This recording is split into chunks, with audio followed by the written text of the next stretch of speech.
अस्सलाम वालेकुम। आज जो हम टॉपिक डिस्कस करने वाले हैं उसका नाम है फोरेंसिक टॉक्सिकोलॉजी, मतलब जनरल टॉक्सिकोलॉजी हम लोग इस कमिंग वीडियोस में करेंगे। ठीक है। अच्छा, अब सबसे पहले कहते हैं फोरेंसिक टॉक्सिकोलॉजी होती क्या है। ठीक है। It is a branch of medical science in which we study about the poison in in which we study about poison with reference to their source, their characteristics, sign and symptoms, fatal dose, fatal period, and antidote to that poison। मतलब branch of science है जिसमें हम लोग जो है poison के बारे में पढ़ते हैं on reference to their source, their concentration, their characteristic, their sign, their symptoms, fatal dose, fatal period and antidote। ठीक है। अब पॉइजन होता क्या है? पॉइजन वो सब्सटेंस होता है जो हार्म या इलनेस या डेथ कॉज कर सके। ठीक है। अब पॉइजनिंग क्या होती है? पॉइजनिंग जो होती है, harmful effect because of poison is known as poisoning. अब हमारे पास पॉइजनिंग दो टाइप की होती है, एक एक्सोजीनियस पॉइजनिंग होती है, एक एंडोजीनियस पॉइजनिंग होती है। एक्सोजीनियस पॉइजनिंग वो पॉइजन जो बाहर से दे रहे हैं हम लोग, मतलब it's ingested from outside into the body. ठीक है, that's called exogenous poison. Exogenous poison में हमारे पास बॉडी के लिए भी हो सकती है और एनवायरनमेंट के लिए भी हो सकती है। एनवायरनमेंट के लिए जो टॉक्सिन्स हैं, पॉइजन्स हैं ना, या सॉरी कम्युनिटी या लाइक कम्युनिटी को जो अफेक्ट कर रहे हैं ना, तो उसमें इन्वायरमेंटल पॉइजन्स आ सकते हैं और एग्रीकल्चर पॉइजन्स आ सकते हैं, इंडस्ट्रियल पॉइजन्स। ठीक है। फिर एंडोजीनियस पॉइजन्स हो सकते हैं। एंडोजीनियस पॉइजन्स क्या होते हैं? एंडोजीनियस पॉइजन वो पॉइजन्स होते हैं, फॉर एग्जांपल हमें पता है नॉर्मली हमारी बॉडी में बहुत सारे वेस्ट प्रोडक्ट्स बनते हैं जो हमारे पास फीसेस और यूरिनेशन के ज़रिए एक्सक्रीट आउट हो जाते हैं। लेकिन जब अगर वो बॉडी से एक्सक्रीट आउट ना हो, उनका बॉडी में लेवल ज़्यादा हो जाए, तो बिकॉज ऑफ दैट क्या होता है कि हमारे पास वो चीज़ एज अ पॉइजन एक्ट कर रही होती है। जैसे यूरिया हमारी बॉडी में बनता है, it has to be excreted. If it's not excreted it's can cause uraemia which is very fatal. ठीक है, एंड टॉक्सिक। अच्छा, फिर इसके बाद हमारे पास ना पॉइजन अफेक्टिंग इंडिविजुअल ना, तो हमारे पास सुसाइडल हो सकता है, होमोसाइडल हो सकता है, एक्सीडेंटल हो सकता है और लेट्रोजेनिक हो सकता है। लेट्रोजेनिक जो है ना, वो पॉइज़न जो किसी मेडिकल प्रैक्टिशनर ने प्रिस्क्राइब किया हो एज अ मेडिसिन, लेकिन उसकी वजह से उसकी जो है ना वो पर्सन की जो है ना वो फैटल वो हो गया, मतलब बंदा जो है वो उसकी वजह से ख़राब हो गया, मतलब पॉइजनस कंडीशन में चला गया है। ठीक है। सम मेडिको लीगल एस्पेक्ट्स पॉइजन। अब पॉइजन जो होता है ना वो इंटेंशंस पे डिपेंड कर रहा होता है। ठीक है। अगर डॉक्टर की इंटेंशन होगी कि वो उस बंदे को ट्रीट करना चाह रहा है, ठीक है, तो अगर वो उस ट्रीटमेंट की इंटेंशन से वो पॉइजन दे रहा है ना, तो वो जो है एज अ गुड डीड है। ठीक है। लेकिन अगर वो किसी को किल करने की इंटेंशन से पॉइजन दे रहा है तो that's not a good thing. ठीक है। और कुछ कंडीशंस ऐसी होती है जैसे कि नेग्लिजेंट एक्ट जो होता है उसकी वजह से पॉइजन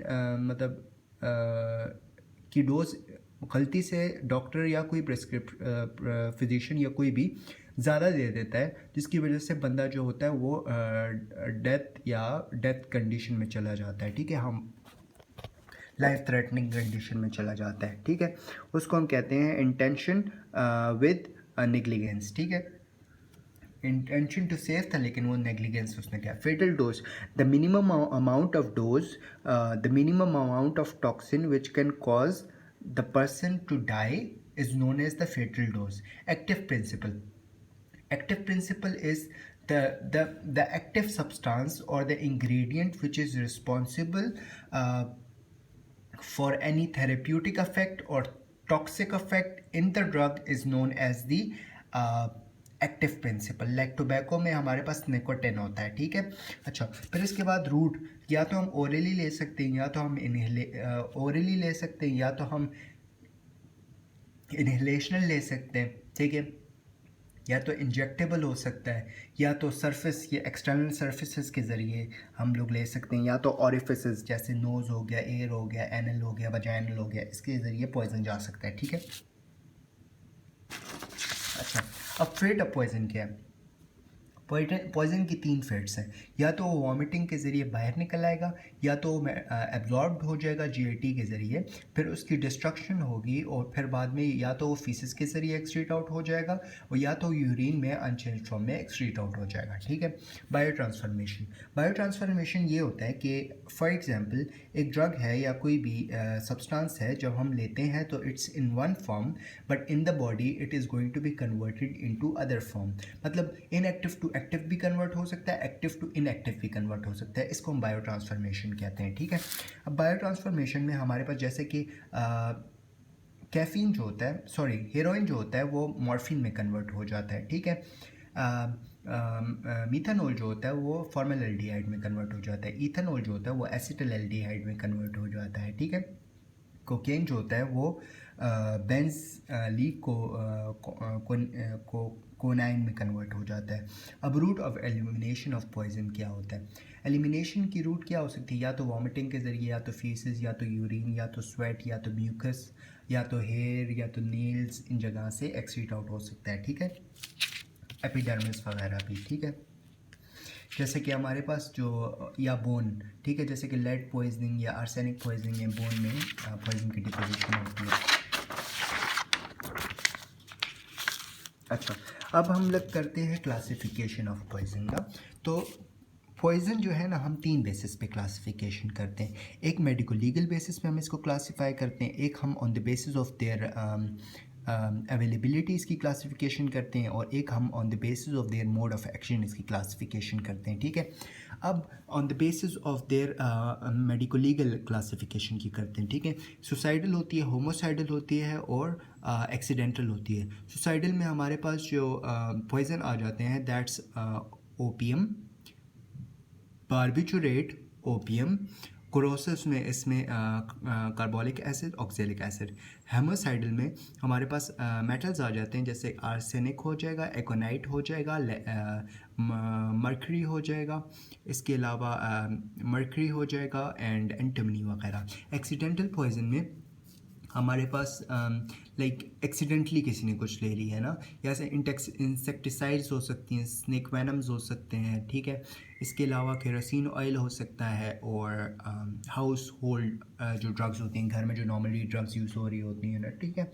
अच्छा, फिर इसके बाद on the basis of availability की बेसिस पे हम इसको क्लासीफाई करते हैं।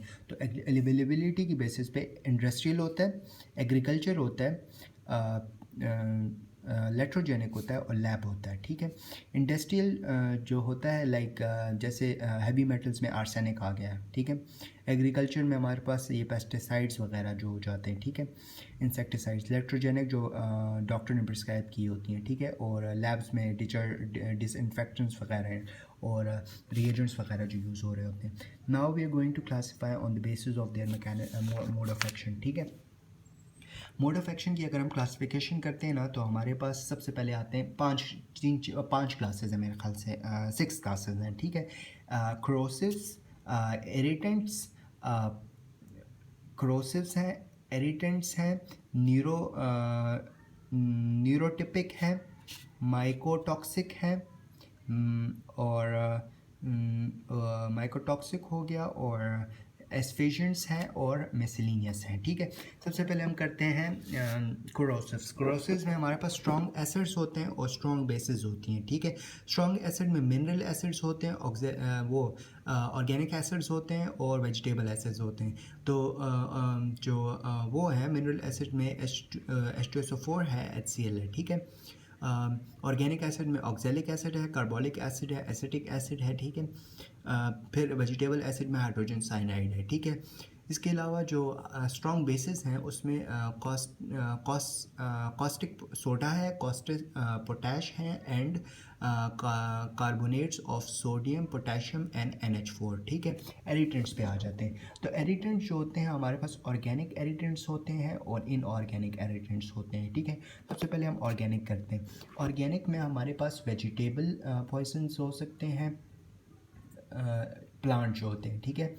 एनिमल हो सकते हैं और मैकेनिकल हो सकते हैं। जो प्लांट्स वाले पॉइजन्स हैं उसमें हमारे पास कैस्टर ऑयल होता है, एरगोट होता है, एंड एब्रस प्रिकटोरियस होता है, ठीक है।